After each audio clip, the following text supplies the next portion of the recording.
name is Sarah, and I was 42 when this all started.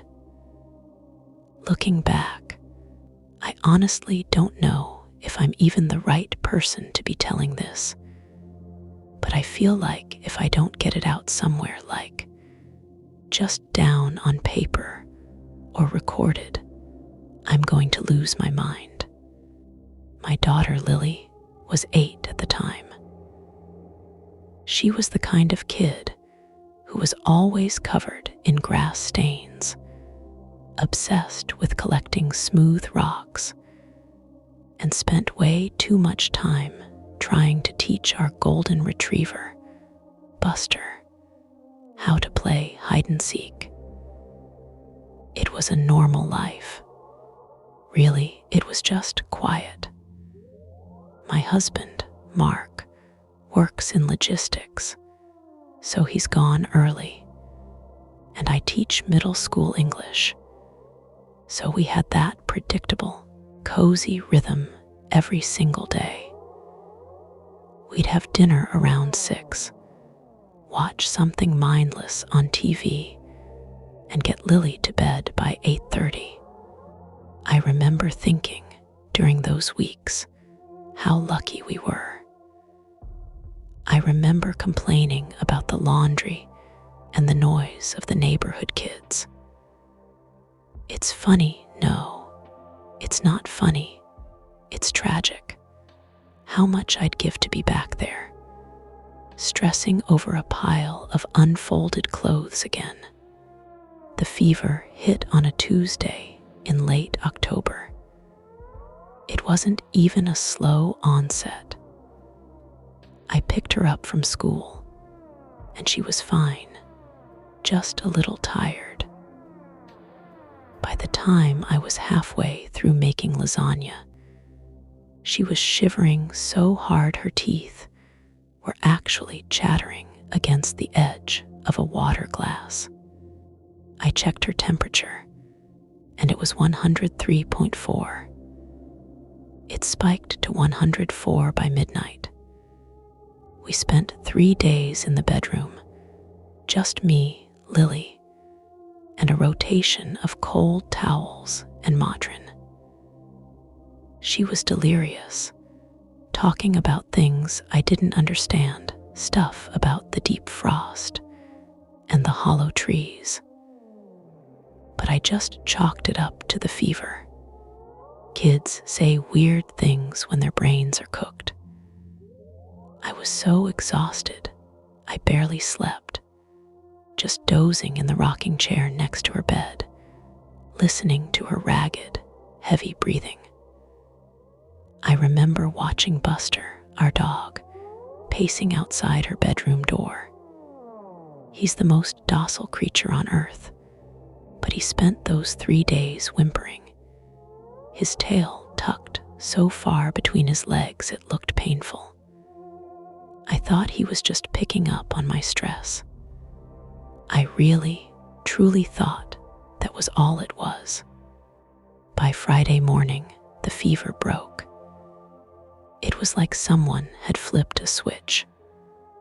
Lily woke up, sat bolt upright in bed, and looked at me with this clarity that was honestly a little startling. She wasn't sweaty or lethargic anymore. She looked better than she had before she got sick. The color was perfect. Her eyes were bright, maybe even a little too bright. I felt this rush of relief, like I'd dodged a bullet. I called Mark, told him she was back to herself, and we both laughed about how scary it had been. I didn't notice the way she got out of bed, though. Not then.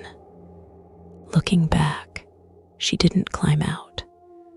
She sort of unfolded. It was like she was a marionette whose strings had been snapped and then restrung in a way that didn't quite make sense for a human body. But I was so tired, I just saw a healthy kid getting up to go to the bathroom. was the start of the aftermath, as I guess I have to call it now. Lily was back to school by Monday. I remember the morning rush clearly. It's etched into my brain like a scar. She was standing by the back door waiting for her shoes, and I was frantically searching for my car keys, the usual frantic scramble of a working mother. I looked over at her and paused. She was standing perfectly still, not just quiet, but still. Kids don't do that. They wiggle, they shift their weight, they tap their feet. Lily was just fixed.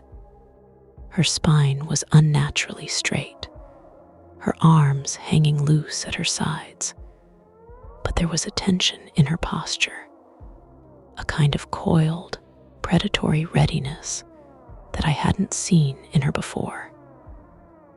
It wasn't the way a child stands.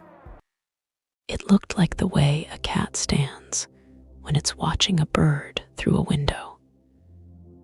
I cleared my throat, feeling that weird, prickling sensation at the base of my neck, that gut feeling that something is off, even when you can't put your finger on it. "You ready, Lilybug?" I asked, forcing a cheerfulness I didn't quite feel. She turned. Her head didn't rotate naturally. It seemed to pivot on an axis, her movement smooth and devoid of the usual human micro-adjustments. She looked at me, and for a second, I had this flash of memory, or maybe just a thought of a stranger, someone I'd never met, looking back through my daughter's eyes. It lasted for a heartbeat, then she blinked, and that warmth, that familiarity, rushed back into her expression.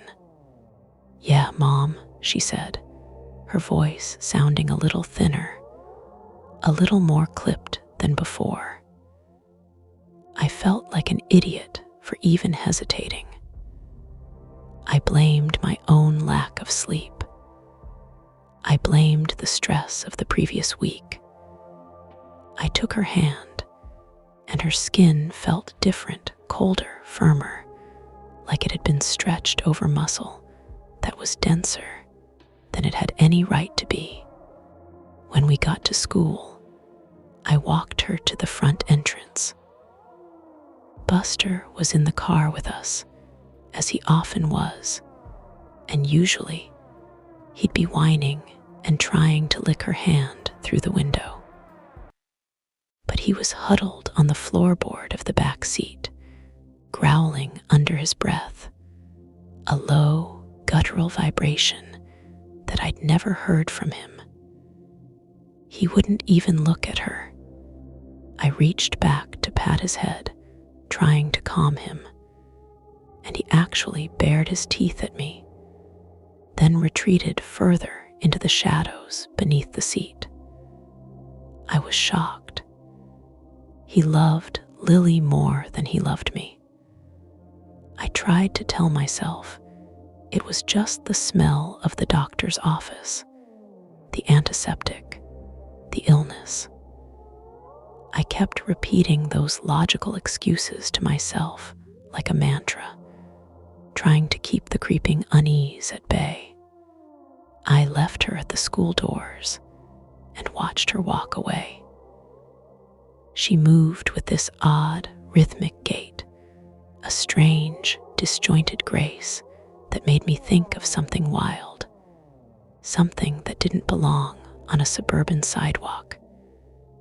She didn't skip or run like the other kids. She glided, her limbs moving with a fluidity that was hypnotic. And I realized with a sudden, cold jolt, completely wrong. I turned the car around, my hands gripping the steering wheel so tightly my knuckles turned white. My heart was thumping against my ribs, a dull, heavy rhythm. I told myself I was overreacting, I was just tired. I was just a worried mom who had seen her kid go through a bad week. I went to work, but I couldn't focus on my lesson plans. I kept seeing the way she'd stood at the door. I kept hearing the silence in the car. I couldn't stop wondering what exactly had broken during that fever, and more importantly, what had returned in its place.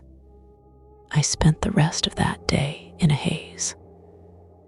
I kept checking my phone, half expecting the school nurse to call and tell me Lily was acting strangely or had fallen ill again.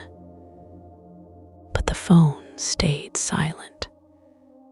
By the time 3:00 p.m. rolled around, I was practically vibrating with anxiety. I arrived at the school 10 minutes early, pulling into the pickup line behind a blue minivan. I watched the kids filter out of the building. Most were loud, shoving each other, dropping backpacks, just the usual chaos of elementary school life. Then I saw her. Lily was walking toward the car, but she wasn't with her friends. She was alone, trailing about 10 feet behind the group. Again, that movement. She was navigating the crowded sidewalk without bumping into a single person, weaving through the mass of bodies with a predatory efficiency that felt calculated. She wasn't looking at the ground or at her friends. Her eyes were scanning the rooftops, the trees, the edges of the parking lot. She looked like she was hunting. When she reached the car, she didn't wait for me to unlock the doors.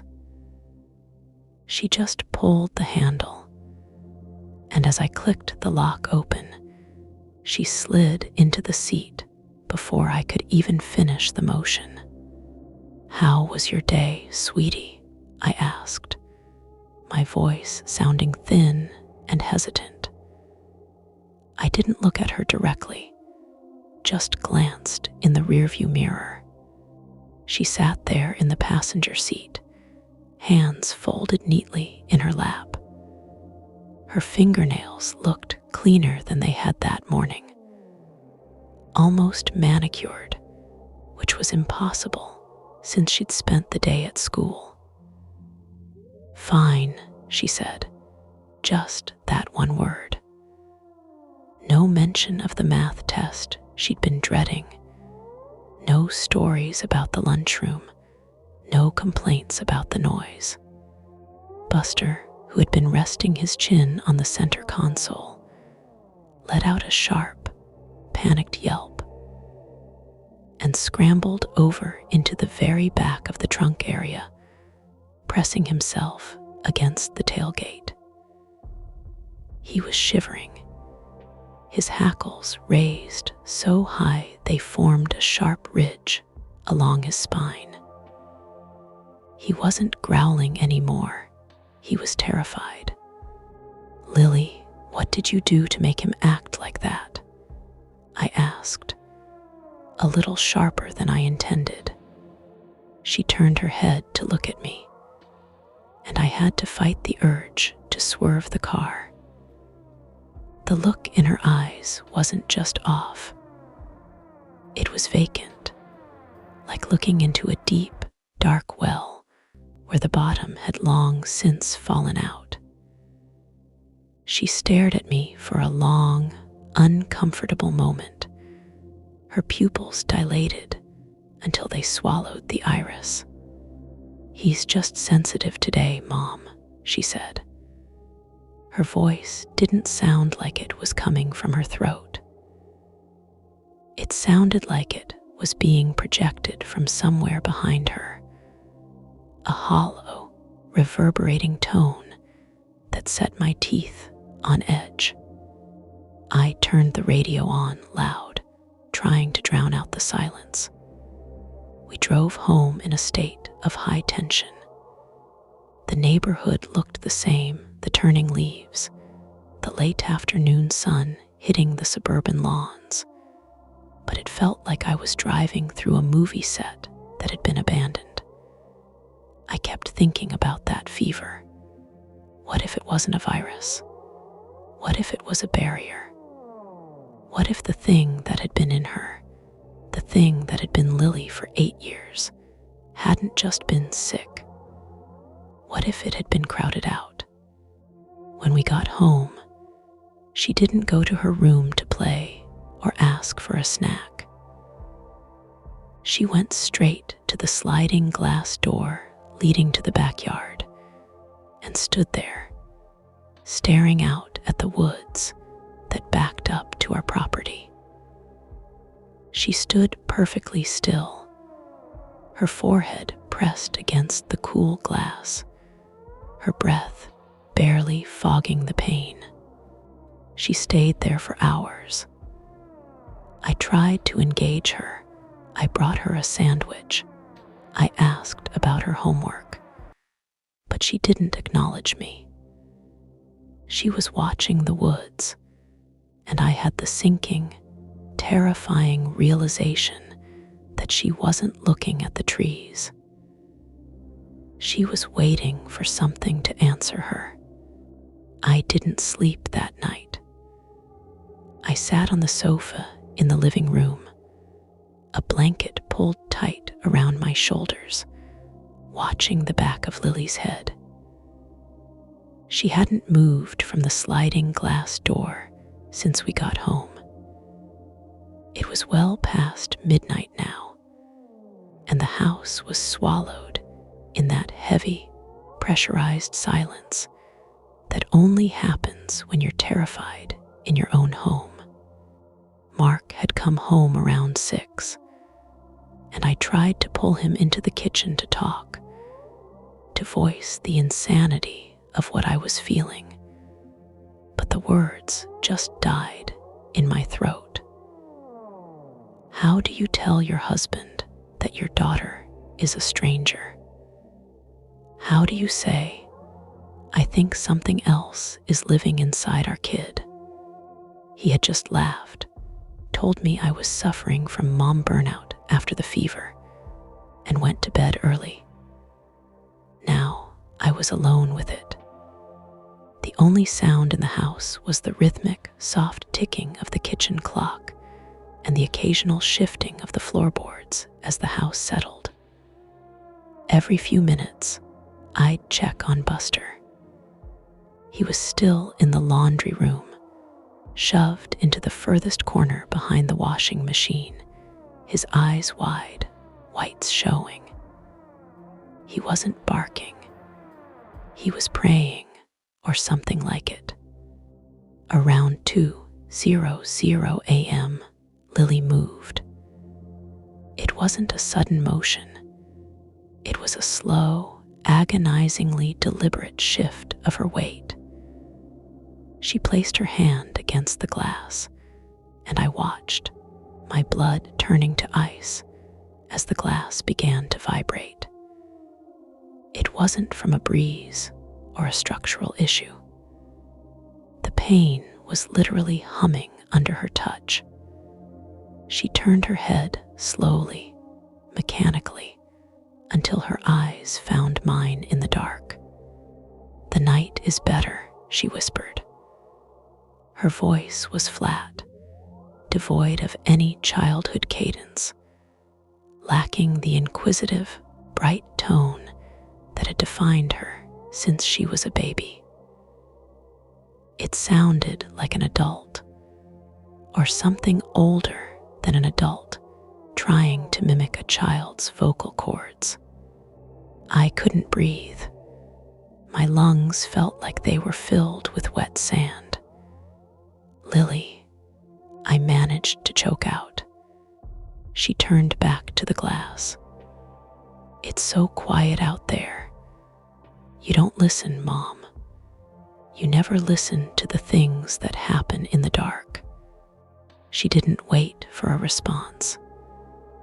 She simply stepped away from the door and walked toward the stairs.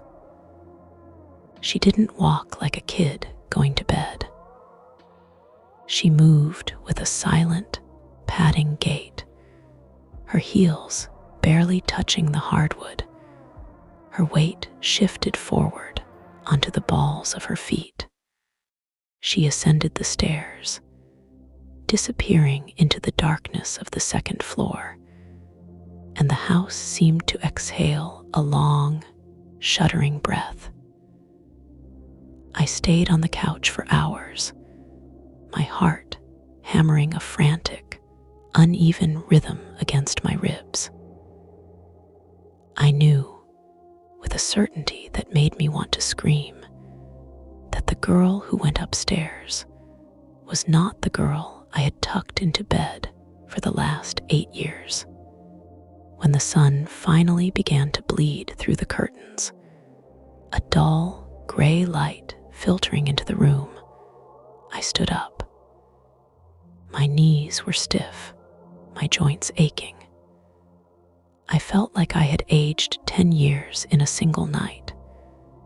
I walked toward the kitchen, my movements stiff and robotic, trying to convince myself that this was just a nightmare, that I was just suffering from a dissociative break brought on by sleep deprivation. But then I saw it. On the kitchen floor, near the threshold to the backyard, there was something lying in a small, crumpled heap. I stepped closer, my mind struggling to process the sight. It looked like a shed skin, a thin, translucent, rubbery layer of discarded material. It was shaped roughly like a human hand, or maybe a foot, but it was hollow and pale, like a snake's molted skin, only thicker. I reached out to touch it, my hand trembling violently, but I pulled back when I saw the texture. It was human-like, with tiny, microscopic pores, and even a faint impression of a fingerprint. It was a cast-off, a discarded layer.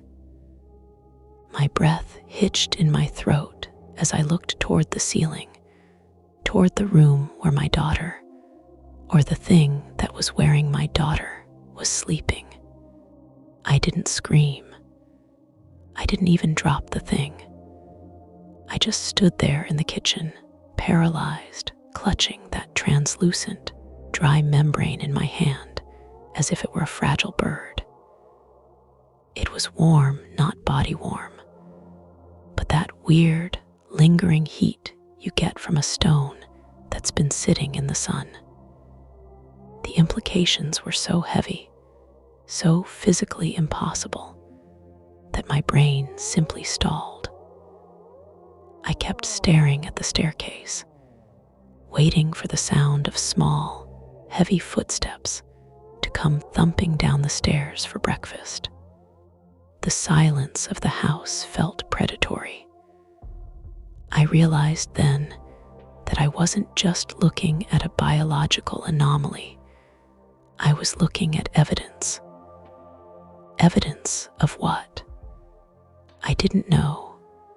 A mutation, a possession, something much older and more terrifying than either. I walked, almost blindly, to the utility closet and grabbed a plastic grocery bag. I dropped the discarded skin inside, tied the handles into a tight, frantic knot, and shoved it to the very back of the pantry, behind the stacks of canned soups. My heart was pounding so hard it was audible in my ears, a wet, rhythmic thud. I felt a surge of pure, unadulterated panic, the kind that makes you want to bolt out the front door and never look back. But I couldn't. Lily was upstairs. And as much as I was terrified, as much as my instincts were screaming at me to run, there was this primal, stubborn tether of motherhood, a desperate, aching hope that maybe, just maybe, if I just kept acting like her mom, I could get my girl back. 10 minutes later, the floorboards above creaked. I was at the kitchen island, pretending to read a magazine, my hands shaking so badly I had to clench them into fists under the counter. The footsteps descended, but they were different now. They were heavier, more deliberate.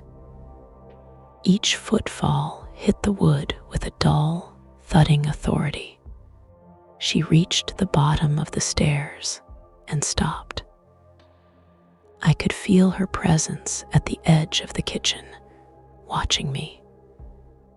I didn't look up immediately. I took a steadying breath, forced my shoulders to drop, and turned with what I hoped was a welcoming smile. "Morning, sleepyhead," I said, my voice cracked, but I covered it with a forced laugh. "Hungry." Lily stood in the doorway, her hands tucked deep into the pockets of her pajamas. Her hair was messy, sticking out in every direction, but she looked refreshed, radiant. Her skin had that dewy, perfect quality you see in magazine models, and her eyes were sharp, unnervingly, piercingly clear. She didn't smile back. She just tilted her head to the side, that same unnatural, bird-like motion, and watched me. "I'm not hungry, Mom," she said. Her voice had dropped a register. It was deeper, richer, and lacked that slight, endearing lisp she'd had since she started losing her baby teeth.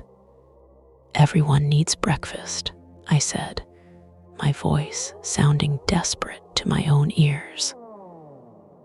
I went to the fridge and pulled out the carton of eggs, trying to make the act of cooking look normal, mundane. "I'm making pancakes.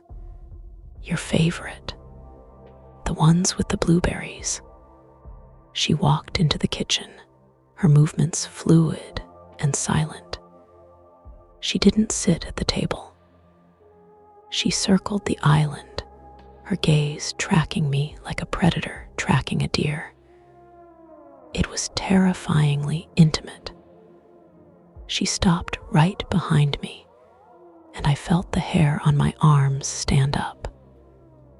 She reached out and touched the sleeve of my sweater, her fingers cold as ice. "You're afraid," she said. It wasn't a question. It was a statement of fact, delivered with the casual curiosity of a scientist observing a chemical reaction. I turned around, keeping the kitchen island between us like a shield. "I'm not afraid, Lily. I'm just tired. We both had a rough week with the flu." She smiled then, but it didn't reach her eyes. Her lips stretched too wide, revealing teeth that looked a little too white, a little too sharp. "The fever is gone, Mom. Why are you still holding on to the old patterns?" Before I could answer, the front doorbell rang.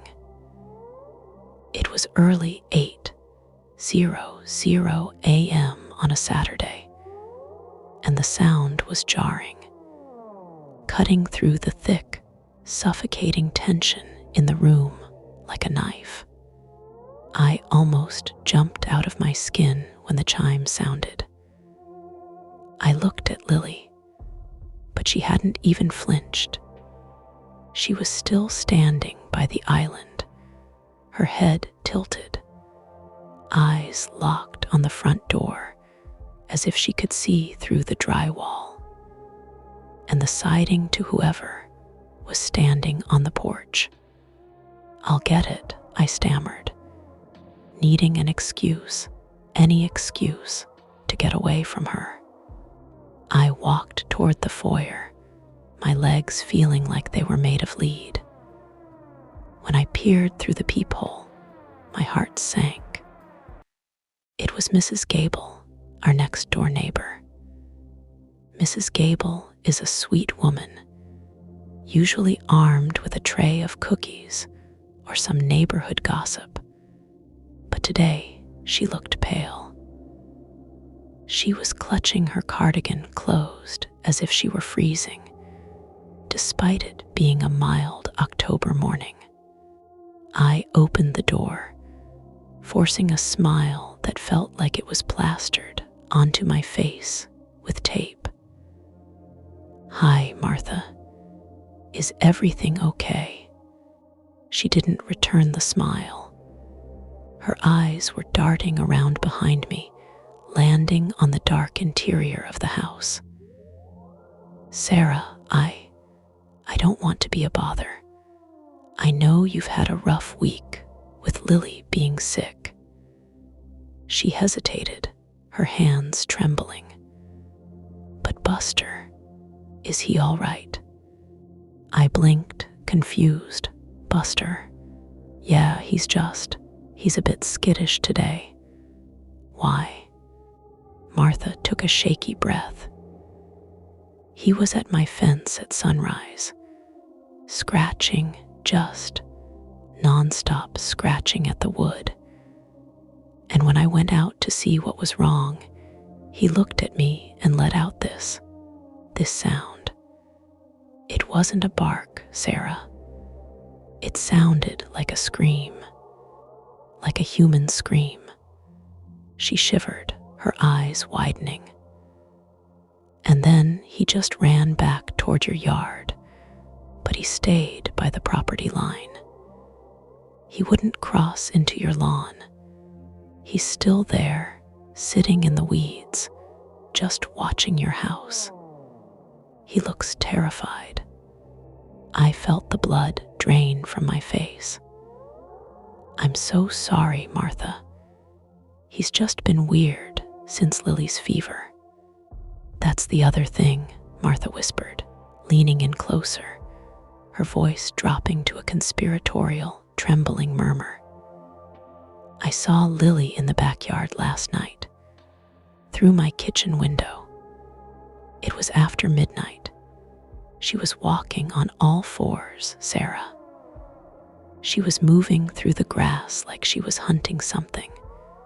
I thought I was hallucinating. I thought maybe she was just playing. But the way she moved, it wasn't human. It was like watching a coyote, but with a human shape." A cold sweat broke out across my back.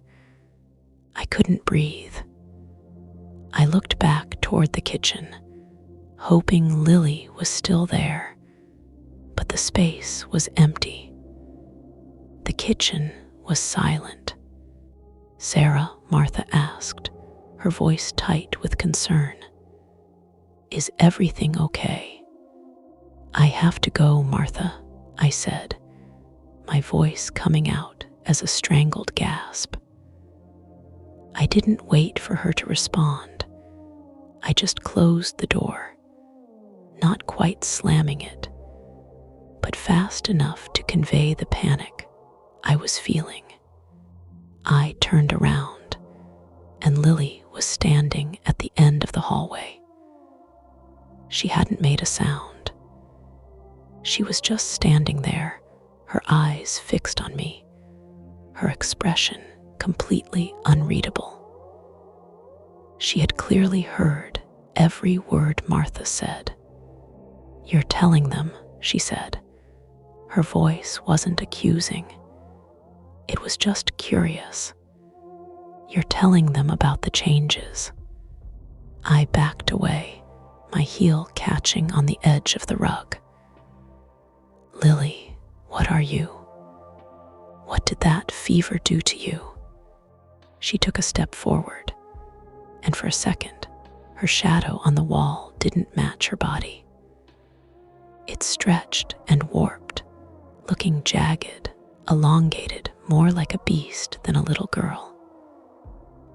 I'm the one who survived, Mom, she said, her voice dropping into that strange, resonant, dual tone that made my head spin. The old version of me, she was so fragile. She didn't know how to exist in the world. She didn't know how to hide. She stepped into the light of the hallway, and I saw something that made me want to collapse. Her eyes weren't just dilated, they were shifting.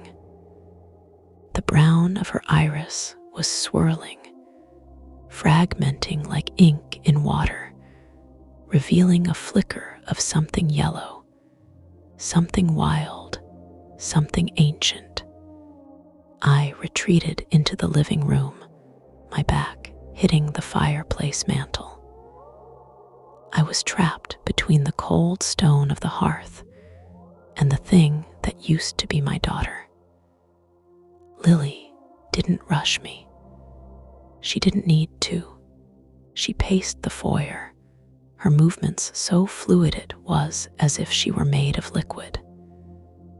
Every time she shifted her weight, the floorboards didn't just creak, they groaned under a pressure that shouldn't have been there. What do you want? I whispered, my voice trembling so hard I could barely form the words. Lily stopped pacing. She looked at me, and for the first time, a genuine, terrifying flicker of something like pity crossed her face. I want you to stop acting like a victim. It's boring, Mom. It's an old, tired pattern that serves no one. She took another step toward me, and the air in the room suddenly grew heavy, smelling faintly of ozone and damp, rotting leaves, the smell of the deep woods after a storm. I'm your mother, I said, a desperate, irrational sob catching in my throat. I carried you for 9 months. I fed you, I taught you, You taught a vessel, she interrupted, her voice snapping like a whip. You spent 8 years filling a shape with rules and bedtime stories, and then the fever came and burned the hollow shell away. What's left is what was always waiting for the right conditions. She leaned in close, her face inches from mine. Her skin felt feverishly hot now, radiating a dry, intense warmth. Don't you want to be more than just a person who folds laundry and worries about the neighborhood? Don't you want to see what's actually out there? I looked into her eyes, and the yellow flecks were wider, consuming the brown. I saw, for a fleeting, sickening moment, a reflection of the woods, not our backyard, but the deep, untamed wilderness where no human ever set foot. I saw shadows moving through trees that didn't exist in our state. I saw hunger. Not the hunger of a child who skipped lunch, but the ravenous, bottomless hunger of something that had been starving for 1,000 years. Where is she? I whispered, the question breaking me. Where is Lily? Lily tilted her head, her neck clicking audibly. She was just a dream, Mom. A soft, fragile thing that didn't know how to survive the night. She's gone. You're holding onto a ghost. She reached out and took my hand. I tried to pull away, but her grip was like iron, unyielding, impossible. She pulled me toward the window, her strength far beyond what a small child should possess. She pressed my palm against the glass, right where she had been standing the night before. "Look," she commanded. I looked out into the yard. At first, I saw nothing but the morning sun hitting the grass. Then my eyes adjusted. There, near the tree line, was a cluster of movement. They weren't animals. They were figures, tall and thin, standing just within the shadows of the woods. They were watching us. They weren't hiding, they were waiting. "They are my kin," Lily said, her voice dropping into that strange, vibrating hum. "And they're waiting for the transition to be complete." I felt a surge of pure, primal terror, but beneath it, so deep I almost didn't recognize it, was a strange, hypnotic pull. It was like looking into a bonfire on a freezing night. You know it will burn you, but you can't look away. I felt my own skin prickle, my own pulse sync up with the thrumming, rhythmic heartbeat I could feel radiating from her hand. "The transition?" I asked, my voice barely audible. "Yes," she said, her smile widening until it looked like the skin of her face might tear. "You've spent your life being a mother to a ghost. It's time you met the reality." The air in the room felt like it was thickening, turning into something heavy and static charged, like the atmosphere right before a lightning strike. I pulled my hand away from hers, stumbling back until I collapsed into the armchair. My entire body felt like it was vibrating in sympathy with her, a low-frequency hum that vibrated in my teeth and rattled my bones. "I don't know who you are," I sobbed, clutching my arms around myself. "I just want my baby back. Please, whatever you are, just leave." Lily, or the thing using her voice, sighed. It was a long, rattling sound, like dry leaves skittering across a porch. She walked over to the armchair and sat on the ottoman directly in front of me. She didn't sit like a child. She sat with a heavy, deliberate stillness, her hands folded in her lap. Her eyes were almost entirely yellow now, the brown of Lily's iris reduced to a thin, frantic ring at the edge of the pupil. "You keep talking about back," she said, her voice dropping into a tone so cold it felt like a draft in the room. "But you never ask where back leads. Do you think this body was hers? Do you think any of us are ever really who you think we are?" She leaned forward, and for a second, her features blurred.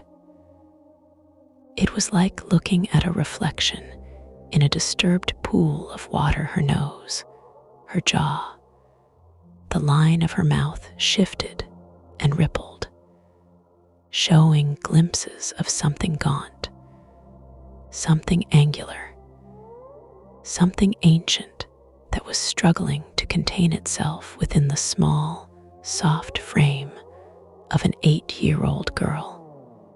I squeezed my eyes shut, my nails digging into my palms until I drew blood, praying to a God I hadn't thought about in years that I would open my eyes and find myself back in that rocking chair, just dealing with a high fever.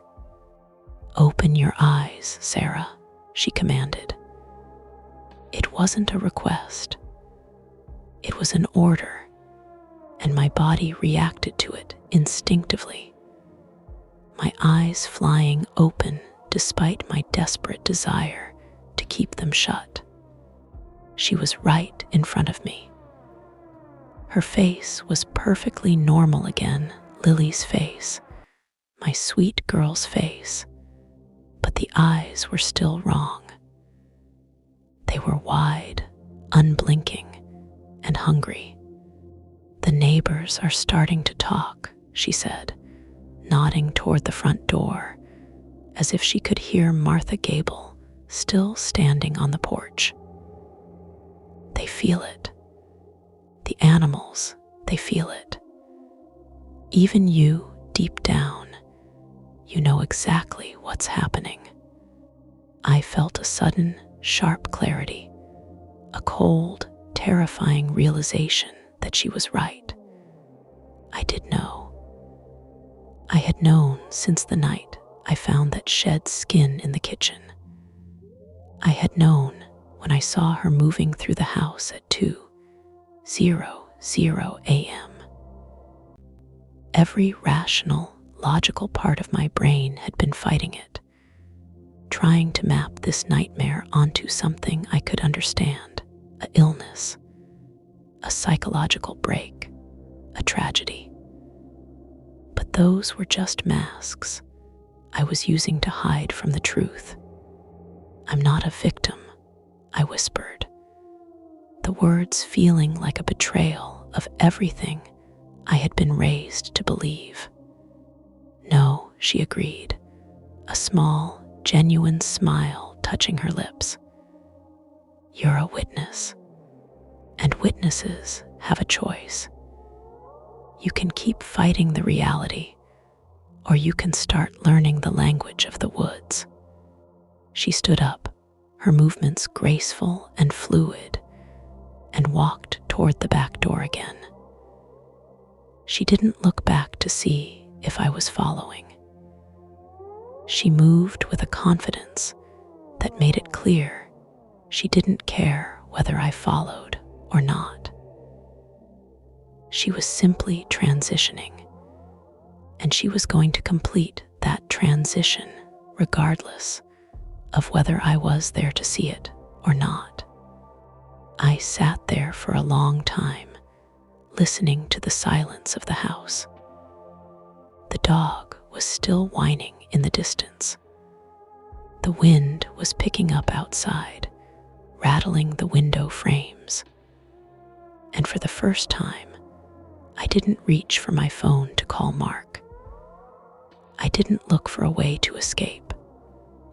I just sat there, feeling the hum in my own blood, a rhythm I had spent 8 years ignoring, but one that I was finally beginning to understand. I didn't move for an hour. The sun climbed higher, casting sharp, clinical light across the living room carpet, exposing every speck of dust, every flaw in the upholstery. It looked like the home I had always known, yet it felt like a museum exhibit of a life I no longer occupied.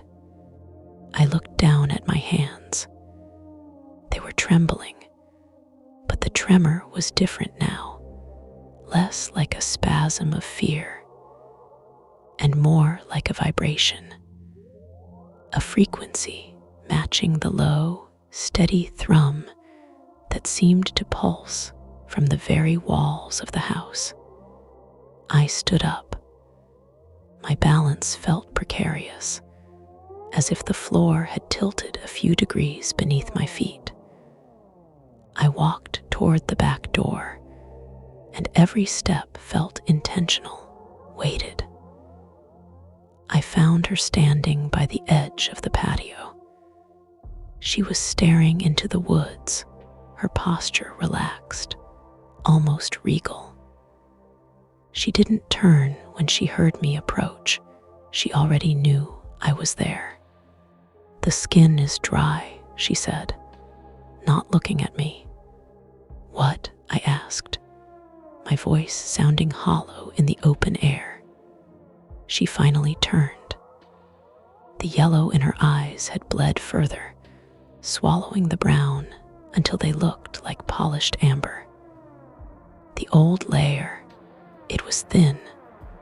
It couldn't handle the pressure of what's coming. I had to shed it to make room for the expansion. She pointed a small, slender finger toward the tree line.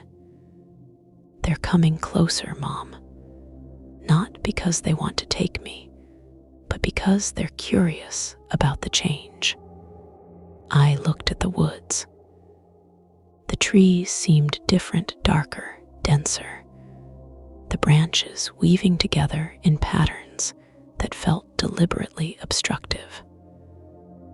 I thought of the neighbors, of my quiet life, of the suburban street, where no one ever locked their doors because we all thought we were safe. How fragile that safety was, how thin the veneer of our reality. "What happens when they arrive?"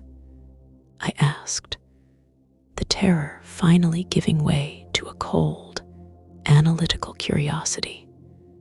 "Then the vessel is no longer just a vessel," she replied. She stepped off the patio and onto the grass. She didn't walk, she paced, her movements silent and predatory. "It becomes a bridge.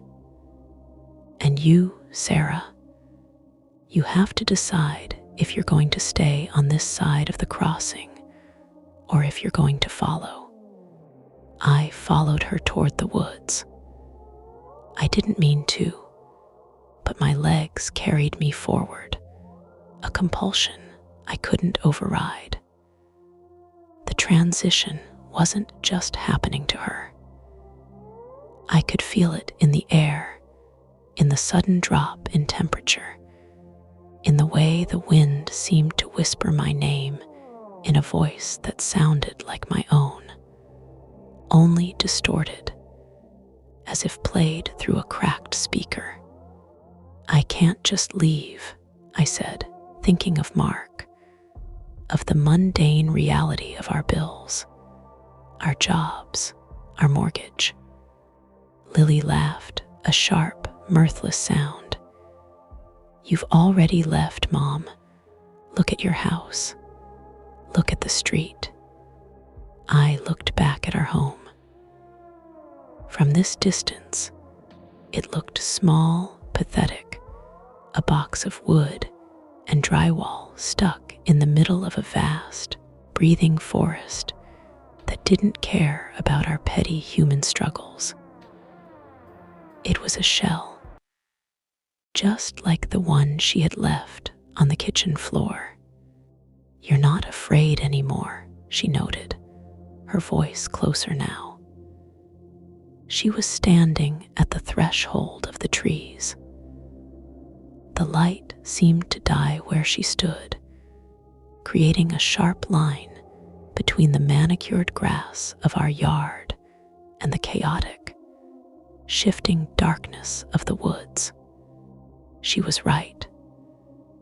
The fear was gone, replaced by a deep, hollow realization that I was standing at the edge of something so immense that my previous life, the laundry, the school runs, the quiet dinners, seemed like a dream I had woken up from, a memory of a person I didn't quite remember being.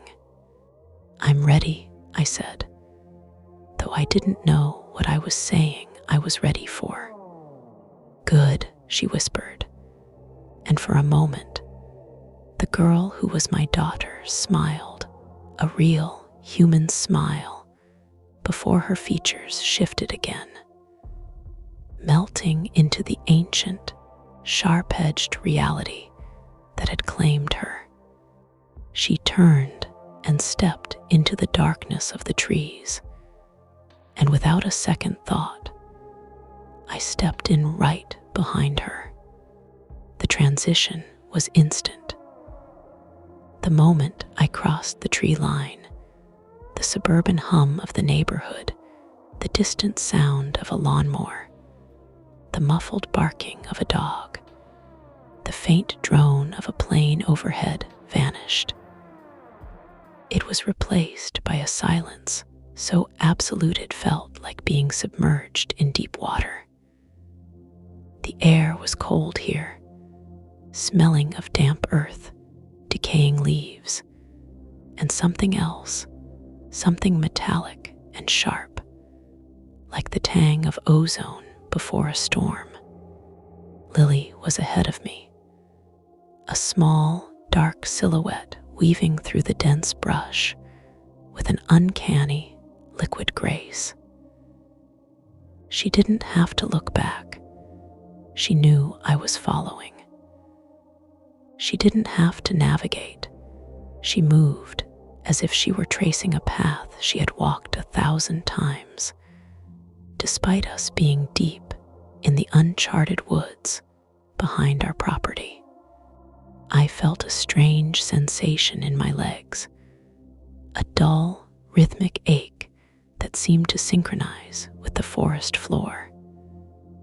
Every step I took felt like I was shedding a layer of my own identity.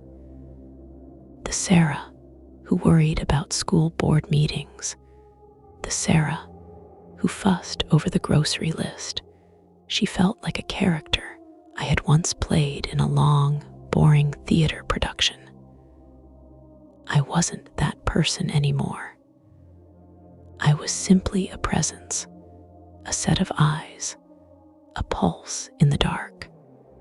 We walked until the canopy overhead grew so thick that the afternoon sun was reduced to faint, green-tinged beams piercing the gloom.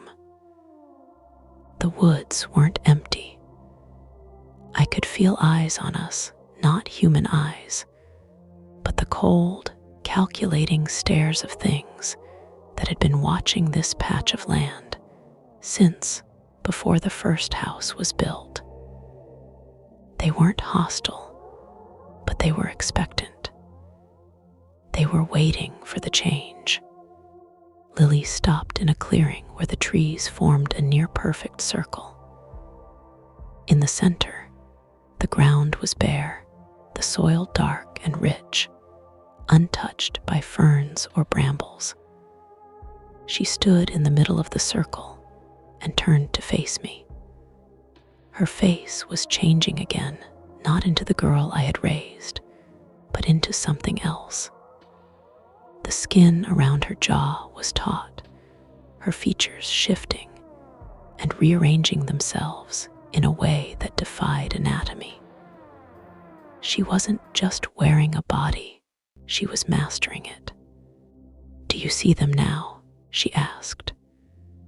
Her voice wasn't a sound anymore, it was a resonance, a vibration in the marrow of my bones. I looked around the clearing. At first, there was only shadow. Then, the shadows began to detach themselves from the trees. They were tall, gaunt, and moved with a fluid, predatory elegance. They didn't have faces, just hollows where features should be, and eyes that glowed with a faint, amber light. They weren't monsters. They were simply other. They were the owners of the night, the guardians of the things that exist between the moments of human perception. "I see them," I whispered, the words feeling heavy and true. Lily, or the thing that was no longer Lily, walked toward me. She reached out, her hand now elongated, her fingers tipped with something that caught the dim light like sharpened obsidian. She didn't strike. She touched my forehead, and the impact was like a jolt of liquid ice flowing directly into my brain. The memories of my normal life, the house, Mark, the laundry, the 8:00 a.m. alarm clock flooded my mind, but they were stripped of their meaning. They were just snapshots, static images of a life I had observed from behind a glass wall. They weren't me. The fever was the key, she said, her voice a chorus of whispers. It burned away the illusion. Now, you are free to exist without the pretense. I looked down at my own hands. They were trembling, the skin pale and shimmering in the dim light. I felt a surge of energy, a raw, untamed power that made my blood sing. I wasn't Sarah anymore. I was something that belonged to the woods, something that had finally returned to the space it was meant to occupy. I looked back at the direction of the house one last time. I could see the faint glow of the kitchen window through the trees. It looked like a tiny, flickering candle in an infinite, uncaring dark. I didn't feel sadness. I didn't feel regret. I only felt a vast, echoing relief. The thing that had been my daughter turned and walked into the deepening shadows, and I followed. We didn't look back again. The suburban street, the fences, the names, the roles, they were left behind, abandoned like the shed skin in the kitchen, discarded layers of a life that had finally, mercifully, come to an end. We moved into the deep, breathing heart of the forest, where the only thing that mattered was the hunt, the night, and the long, cold silence